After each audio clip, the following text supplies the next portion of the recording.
नमस्कार। जॉब ढूंढना समटाइम्स ये एक ना खत्म होने वाले काम जैसा लगने लगता है ना। अक्सर लोगों के साथ ऐसा होता है। तो आज हम जॉब सर्च से जुड़ी इसी थकान को समझेंगे और इससे बाहर निकलने का एक बहुत ही प्रैक्टिकल तरीका जानेंगे।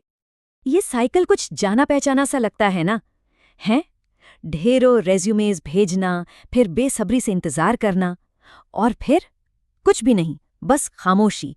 ये एक फ्रस्ट्रेटिंग प्रोसेस है जो बार बार दोहराया जाता है, और ये एहसास बहुत ही कॉमन है। और देखिए, इस फ्रस्ट्रेशन और बर्नआउट को महसूस करने वाले लोग अकेले नहीं हैं।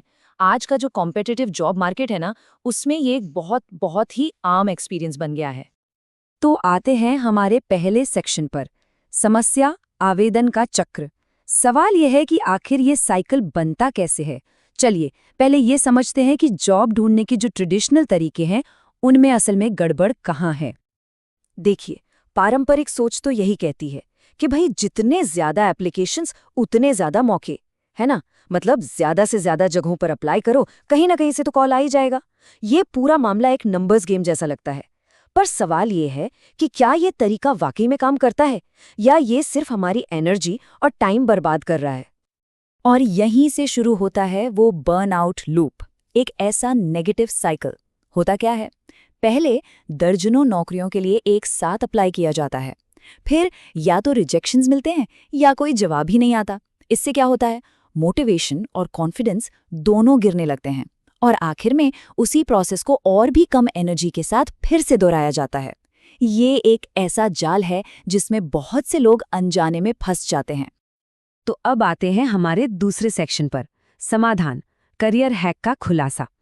देखिए, प्रॉब्लम तो बिल्कुल साफ है, लेकिन अच्छी खबर ये है कि इस साइकिल को तोड़ने का एक तरीका है, एक ऐसा तरीका जो जॉब सर्च के पूरे गेम को ही बदल सकता है। तो जरा सोचिए, क्या हो अगर गोल ज्यादा अप्लाई करने का हो ही ना। क्या हो अगर गोल स्मार्टर अप्लाई करने का हो, मतलब क्वांटिटी की जगह क्वालिटी पर फोकस करें तो। और बस यहीं से हमारी नई स्ट्रैटेजी की शुरुआत होती है, the quality over quantity strategy. इसका सीधा सा मतलब है बहुत सारी जेनेरिक एप्लीकेशंस भेजने के बजाय कुछ चुनिंदा वेल रिसर्च्ड एप्लीकेशंस पर फोकस करना। ये समझना बहुत ज़रूरी है कि ये कोई छोटी मोटी ट्रिक या टिप नहीं है। ये माइंडसेट में, हमारी सोच में एक फंडामेंटल शिफ्ट है। जॉब सर्च को एक नंबर्स गेम की तरह देखने के बजाय इसे एक स्ट्रैटेजी गेम की तरह देखना। ठीक है, तो अब हमारा तीसरा सेक्शन, इस ट्रिक को काम में लाना।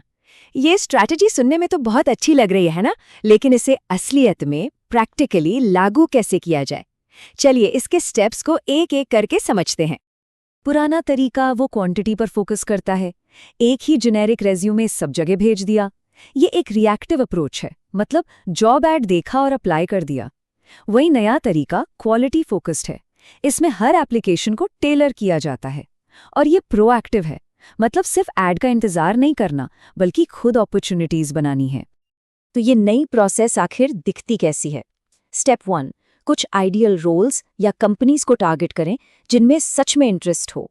स्टेप 2, उन कंपनीज पर अच्छी तरह से गहराई से रिसर्च करें। स्टेप 3, अपने रेज्यूमे और कवर लेटर को स्पेसिफिकली उस जॉब की रिक्वायरमेंट्स के हिसाब से टेलर करें, मतलब कस्टमाइज करें। स्टेप 4, हो सके तो लिंक्डइन जैसी जगहों पर उस कंपनी में काम कर रहे लोगों से कनेक्ट करने की कोशिश करें। और आखिर में स्टेप 5, पूरे कॉन्फिडेंस के साथ अप्लाई करें। इसको और सिंपल बनाने के लिए एक नंबर दिमाग में रखते हैं, 5। हाँ, बस 5। हफ्ते में 50 जेनेरिक एप्लीकेशंस भेजने के बजाय अपना टारगेट रखिए सिर्फ 5 हाई क्वालिटी टारगेटेड एप्लीकेशंस भेजने का। यकीन मानिए ये छोटा सा बदलाव बहुत बड़ा अंतर ला सकता है। तो अब आते हैं हमारे आखिरी सेक्शन पर, निष्कर्ष, आपकी नई नौकरी की खोज। सवाल ये है कि इस नई सोच को अपनाने का आखिर रिजल्ट क्या होगा, जॉब सर्च का एक्सपीरियंस कैसे बदलेगा। ये एक लाइन इस पूरी स्ट्रैटेजी को बहुत अच्छे से समझाती है। सिर्फ एक और एप्लीकेंट बनना बंद करें, कंपनी की प्रॉब्लम का सॉल्यूशन बनना शुरू करें।